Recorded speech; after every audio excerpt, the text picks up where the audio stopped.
Are you ready? Mm-hmm. Do you mind introducing yourself for me? My name is Mitch Osborne.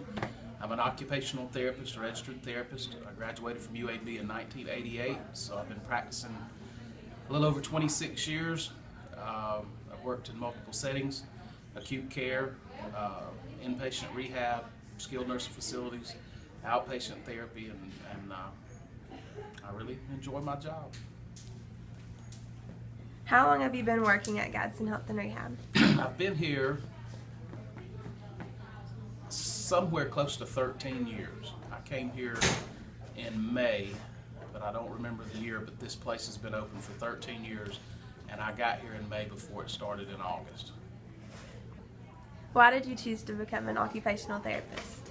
Somebody asked me that question yesterday, and I went to UAB with the intention of being a medical technologist. I was fortunate enough to work in a lab in Arab, Alabama one summer as a technician and realized that medical technologists do nothing but poke buttons. So I looked at the prerequisite information that I had and chose to be an occupational therapist. In your opinion, what is the most difficult part of your job? The most difficult part of the job? It's probably somewhere between paperwork and just the mental stress of staying positive all the time. What type of person succeeds here at Gadsden Health and Rehab? Are you asking about the patients or the therapists? The therapist. It helps to have a type A personality, and we are a very fast-paced facility, so you have to have a strong work ethic and be flexible in your time. And we're kind of a motley crew. We all get along very well together, but sometimes because of that, it's almost like a dysfunctional family. So we have our little squabbles, and then we make up, and everybody's happy together. What is your favorite work setting and why? Well, I've stayed in extended care in the skilled nursing facility area the longest. I think I enjoyed the acute care hospital probably a little bit more, but once I got into extended care, I realized that a lot of times we're these people's last chance to go home.